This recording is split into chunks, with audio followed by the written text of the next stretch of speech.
అందరు ఎలా ఉన్నారు? బాగున్నారా? Welcome back to my channel Tamilandhrapuram. Night అంతా చాలా పెద్ద వాన పడింది. సో అందుకోసం అని చెప్పి గార్డెన్ మొత్తం చాలా చెత్త చెత్తగా ఉందన్నమాట. మార్నింగ్ లేవగానే ఇంకా కోడి పిల్లల దగ్గరికి వచ్చేసాను.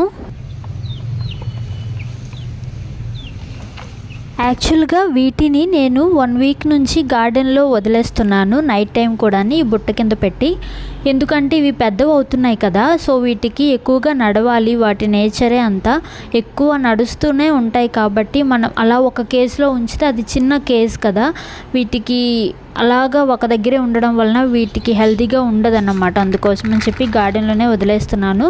అవి సేఫ్గానే ఉన్నాయి. ఇంకా కూనాకి కూడా ఫుడ్ పెట్టేశాను. నేను లేవకముందే కూనా లేచిపోయి ఫుడ్ కోసం ఎదురు చూస్తూ ఉంటుందన్నమాట. మీకు చెప్పడం మర్చిపోయాను కదా, కూనాకి 2 పిల్లలు పుట్టాయన్నమాట. అవి చాలా చిన్నవి. వాటిని నేను కొంచెం పెద్ద అయ్యాక చూపిస్తాను మీకు.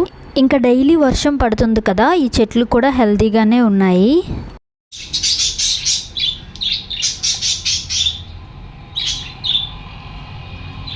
బర్డ్స్ కూడా చాలా హెల్తీగా ఉన్నాయి. మార్నింగ్ లేవగానే వీటి సౌండ్ చాలా బాగా అనిపిస్తుంది నాకు. ఎప్పుడు నాకు చిరాకు అనిపించదు.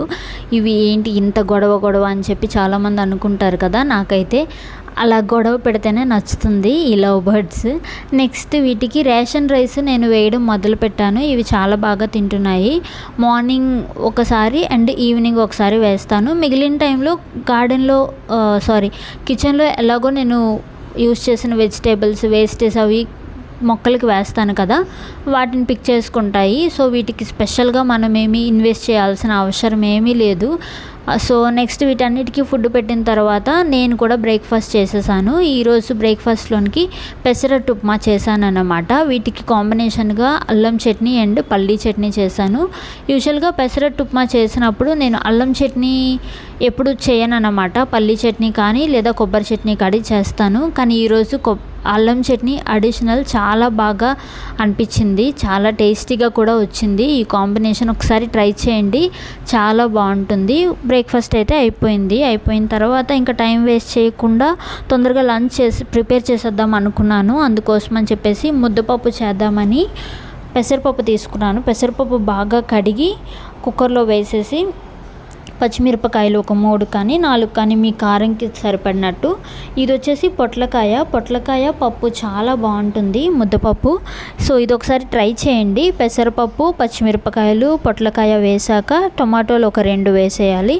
దాని తర్వాత ఇది వచ్చి ఇంగువ కొంచెం, నెక్స్ట్ పసుపు, ఇంకా కారం కొంచెం వేసుకుంటే సరిపోతుంది, చిల్లీ పౌడరు. ఎందుకంటే ఆల్రెడీ పచ్చిమిరపకాయలు వేసాం కదా, సో అందుకోసం అని చెప్పి. ఒకవేళ కారం అది ఎక్కువ స్పైస్ అవసరం లేదంటే మనం చిల్లీ పౌడర్ని ఎక్స్క్లూడ్ చేసేయచ్చు. నెక్స్ట్ సాల్ట్ కొంచెం వేసేసి వాటర్ తగినంత మనకి ఎంత కావాలో అంత వేసేసుకొని వాటిని బాగా మిక్స్ చేసేసుకొని కుక్కర్ మూత పెట్టేసుకోవడమే. స్టవ్ మీద పెట్టేసి 3 విజిల్స్ వచ్చేస్తే సరిపోతుంది. బాగా పప్పు మ్యాష్ అవుతుంది.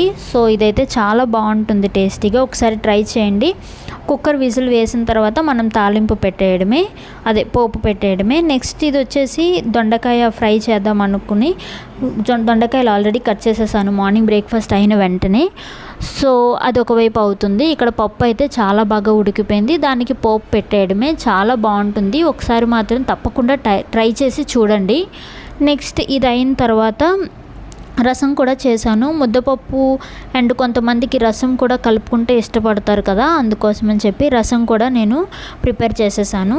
ఇంకా దొండకాయలు ఫ్రై చేశాను కదా, కొన్ని దొండకాయలు కొంచెం పసుపు కలర్ ఏమీ రాలేదు, గ్రీన్గా ఉన్నవి మాత్రమే ఫ్రైకి తీసుకున్నాను. కొంచెం కలర్ చేంజ్ అయిన దొండకాయలు ఎందుకు వేస్ట్ చేసి పడేయడం అని చెప్పి దొండకాయ పచ్చడి చేస్తున్నాను. ఈ దొండకాయ పచ్చడి రెసిపీ నాకు నా ఫ్రెండ్ లలిత చెప్పిందనమాట ఎలాగ చేయాలి అన్నది.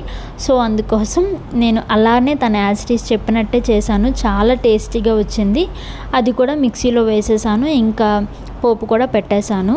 వంటలన్నీ అయిపోయాయి. ఆఫ్టర్నూన్ లంచ్ కోసం అన్నీ ప్రిపేర్ చేసేసాను. నెక్స్ట్ స్టవ్ కూడా క్లీన్ చేసేసుకుంటే ఇంకా మనకి కిచెన్లోకి వచ్చే పనే ఉండదు. ఇంకా స్నానం చేసి ఫుడ్ పెట్టేసుకొని తినేయడమే ఇంకా. సో ఈరోజు ఏమేమి చేశానో మీకు ఒకసారి చూపిస్తాను. దొండకాయ ఫ్రై చేశాను. నెక్స్ట్ వచ్చేసి రసం చేశాను. రసం కూడా టేస్టీగా వచ్చింది. నెక్స్ట్ ముద్దపప్పు. ఈ ముద్దపప్పు అయితే ఆసమ్, అసలు చాలా బాగుంది. ఒకసారి మళ్ళీ చెప్తున్నాను, ట్రై చేయండి. నెక్స్ట్ వచ్చేసి దొండకాయ పచ్చడి. ఈ దొండకాయ పచ్చడి నేను కూడా ఫస్ట్ టైం చేయడం కదా, అందుకోసం మీకు రెసిపీ చూపించలేదు. ఇది అయితే టేస్ట్ బాగుంది. నెక్స్ట్ టైం నేను చేసినప్పుడు మీకు తప్పకుండా చూపిస్తాను. ఇంకా ముద్దపప్పు ఇంకా కొంచెం నెయ్యి వేసుకొని తింటే చాలా బాగుంది. అసలు ఇవి టేస్ట్ వేరే లెవెల్, చాలా బాగుంది. నాకు ఈ కాంబినేషన్ చాలా బాగా నచ్చింది. ఇంతే అండి, ఇక్కడతో వీడియో ఎండ్ చేస్తున్నాను. మీకు కానీ ఈ వీడియో నచ్చినట్లయితే లైక్ చేసి, షేర్ చేసి, సబ్స్క్రైబ్ చేసుకోవడం మాత్రం మర్చిపోకండి. నా ప్రీవియస్ వీడియోస్ కూడా చూడండి. బాయ్.